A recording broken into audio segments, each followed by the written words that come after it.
Friends, it's a tough call to follow so many successful entrepreneurs who are heading business empires. This is a world I admire greatly, but know very little about. मुझे तो मेरी तनख्वाह manage करनी भी नहीं आती. मेरा driver मेरा अकाउंट सारा हैंडल करता है.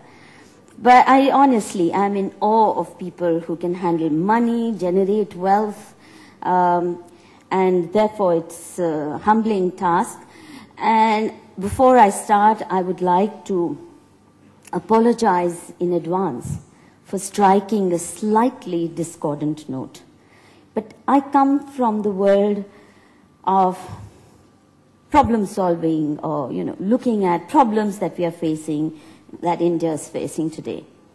And so even when I talk about leadership, effective leadership of women, my mind immediately goes to some of the challenges we face. But as I said before, I'm going to strike a slightly discordant note. Firstly, I think if we wish to strengthen women, the first thing to avoid is what I call the Zanana Dabba approach, the ladies compartment. Her train में एक जनाना डब्बा लगा दो, उसमें सब औरतों और बच्चों को ठूस दो. This is tokenism at its worst. Even when I was sent this invitation, my first request was, before I knew which session, I said, please मुझे जनाना डब्बा में मत डाल देना. Women का session अलग से होगा. Despite all my pleas and requests, I am in the Zanana Dabba, but I'm so proud to be in the company of such powerful, successful women. But I think they too don't deserve to be in this Zanana Dabba. If you if you look at the speakers for the entire 2-day sessions that you had, I think 2 या 2.5 women हैं उसमें, 3 बाकी sessions में. Now, what is the message you give when you have, whether it's political parties or other conferences or a business conference? The message is, we'll handle all the rest of the affairs. It's also true for political activism. Even political parties do the same. So we'll manage defense, we'll manage the economy, we'll manage farm policy. For you women, dowry, abortion, marriage law, divorce law, kids, full stop. और बहुत बड़ी बात है तो आपको reservation दे देंगे, वो जो कोटा, वो भी जनाना डब्बा ही है.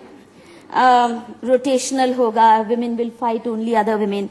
These are the ways to disempower women. And I think it's time we understood that every train is not worth sitting in. I don't want to be in any Zanana Dabba of every train for the simple reason I'd like to know, where is this train headed? Who's the engine driver? Is he drunk? Is he a drug addict? Is he going to actually take me to my destination, और मेरे को खड्ड में गिरा देगा कहीं जाके? So ये देखना जरूरी है, engine driver कौन है, ट्रेन कैसी है, destination कैसी है. ये नहीं है हर ट्रेन का एक जनाने डब्बे में बैठ जाओ, वो खड्ड में भी जा रही है तब भी बैठ जाओ.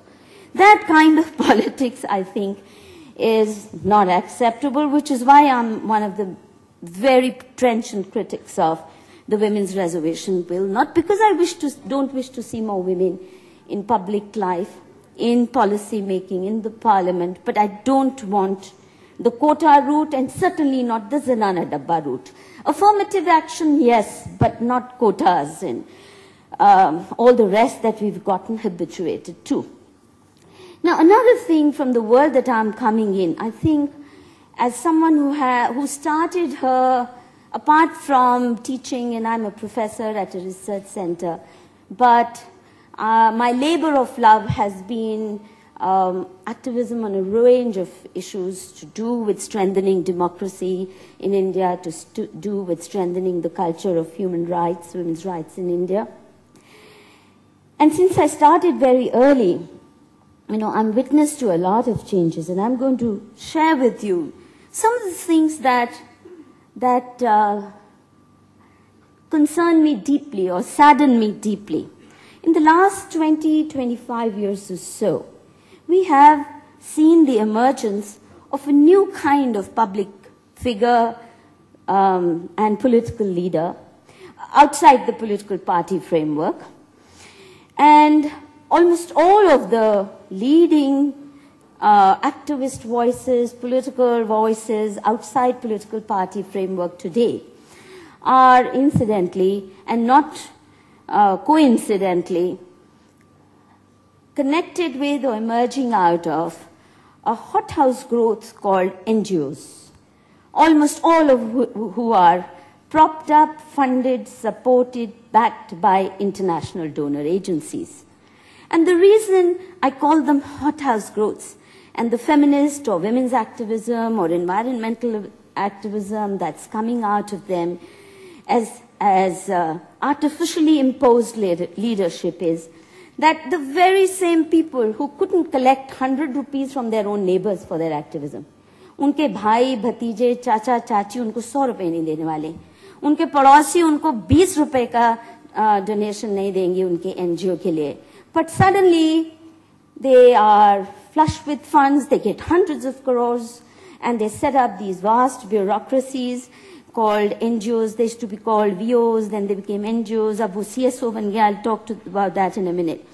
Now, all of these NGO-produced leaders, supported by US, European foundations, are truly rootless wonders.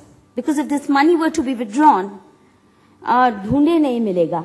You will have to go with big microscopes to look for these NGOs and their leaders if the money were to be suddenly, because it's all about what I call imported ideologies and export quality activism.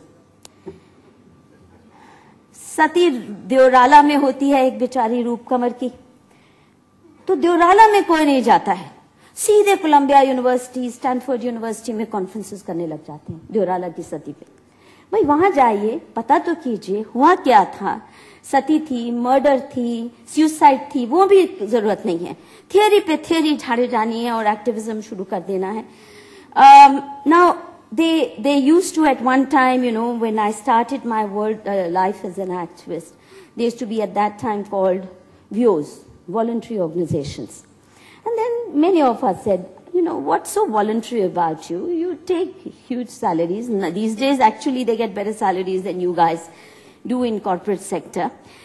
5-star activism, jet setting. So what's so voluntary about it? Please don't use this word. And sure enough, within no time, they started calling themselves as NGOs. Now, firstly, to label yourself as a non, you know, is something negative, huh? But in any case, all of them are dependent on some government or the other. If not the Indian government, then the US government and the Canada and the Swedish government and its created donor agencies. So there's nothing non-government about you either. And so before we could register this point, they started calling themselves CSOs, civil society organizations. But there's nothing, they're neither civil nor social, because they're forever at war with our society. Har cheez mein we are backward. So if there is an honor killing in some part of India, they start breastbeating that these are, you know, medieval, barbaric people, ban them, ban cops, ban this, ban that. No attempt to find out what are cops, what happened, who killed who, for what reason, how do we stop these murders, do we have adequate laws for them or not. So the point that I'm trying to make is whether it's this issue or that, they are at war with society. So and the vocabulary and their mannerisms are not even civil. You see them yelling and screaming at society from TV studios these days increasingly. And even their conferences, they only meet other NGOs. I've never seen them hold a conference अपने पड़ोसियों के साथ, अपने रिश्तेदारों के साथ. आपको dowry abolish करनी है, तो चलो शुरू करते हैं अपनी फैमिली से ही. अपने भाई भतीजे चाचा चाची सबको मिटा के कहते हैं कि डाउरी नहीं लेनी चाहिए. वो नहीं करना है. अपने घर में सब कुछ चलता है, और जब होना है तो ऋतु कुमार की सुंदर साड़ी पहन के डाउरी वेडिंग अटेंड भी कर लेनी है. पर लॉ चाहिए, और वो लॉ भी ऐसा चाहिए, एंटी डाउरी लॉ, जो तबाह कर दे घरों को. which is so easy to misuse rather than... Now, they have, unfortunately, because of the powerful backing they have spread their tentacles deep within the government machinery.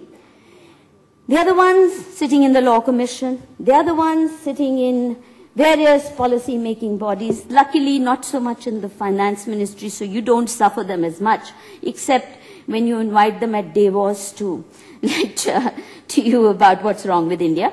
Now, their favorite activity, no matter what the problem, किसी को ज़्यादा छींक भी आए तो एक नया कानून बना दो. The heart of our NGOs bleeds according to the flow of funding. First activity, and I'll come to the law, the draconian laws that they have brought about. If you look at the history of legislation in the last 20-25 years, each of the laws that these NGOs, our NGOs, especially feminist NGOs, have forced upon us are no less draconian than anti-terror laws, than TADA, POTA, and all those laws that they think. Now, when it comes to the rights of Ajmal Kasab and terrorists, there they want due process, there they want, benefit of doubt and all the rest of it. But when it comes to drafting anti-dowry law, when it comes to drafting quickly. We are out of time, please. Then due process is to be... Now, I think the culmination of all this process has been the National Advisory Council, the entrenchment of international donor-funded NGOs, and main agenda, since I have come out of this world, so I'm really scalded, is demonization of Indian society. As I said, सती होती है दोराला में, भागते हैं Stanford और Oxford. Similarly दंगा होता है गुजरात में, और जेट सेटिंग कितनी की. It's worth looking at the passports of our NGO activists, especially feminist activists, how many business class tickets and how many 5-star conferences they have made out of these danga pirit and in the name of, and of course now we also getting to know that the money collected in the name of riot victims went into buying wine and jewelry, went into beauty parlor treatment, went into foreign trips, etc. Now, I really think this kind of activism that has come to dominate, the politics of looking for real and imaginary fault lines, looking for conflicts, real and imaginary, never bridge the gap, but if there is this little gap, widen it so much that, be it gap in the domestic life, थोड़ा सा झगड़ा है तो divorce जल्दी से कराओ और sir फुड़वाओ. इसी किस्म से हिंदू मुसलमान का थोड़ा एक राइट हुआ तो उसको इतना बढ़ा दो that today there is so much angst between two communities. We are much worse off, much more emotionally divided today than we were in some ways in 2002. Now, I really think no self-respecting society allows this to happen. No self-respecting society allows such proxies to come and dominate politics. And I think the elite in Indian society, and some of you, have failed drastically for not demanding accountability. I mean, there's all this talk about CSR, but I think responsible activism is what we need. We need honest auditing of the funds that come to them, what kind of agendas they come for, and it's time that we strengthened indigenous activism. We supported actual civil society organizations rather than CSOs who are constantly at war with our society. Thank you.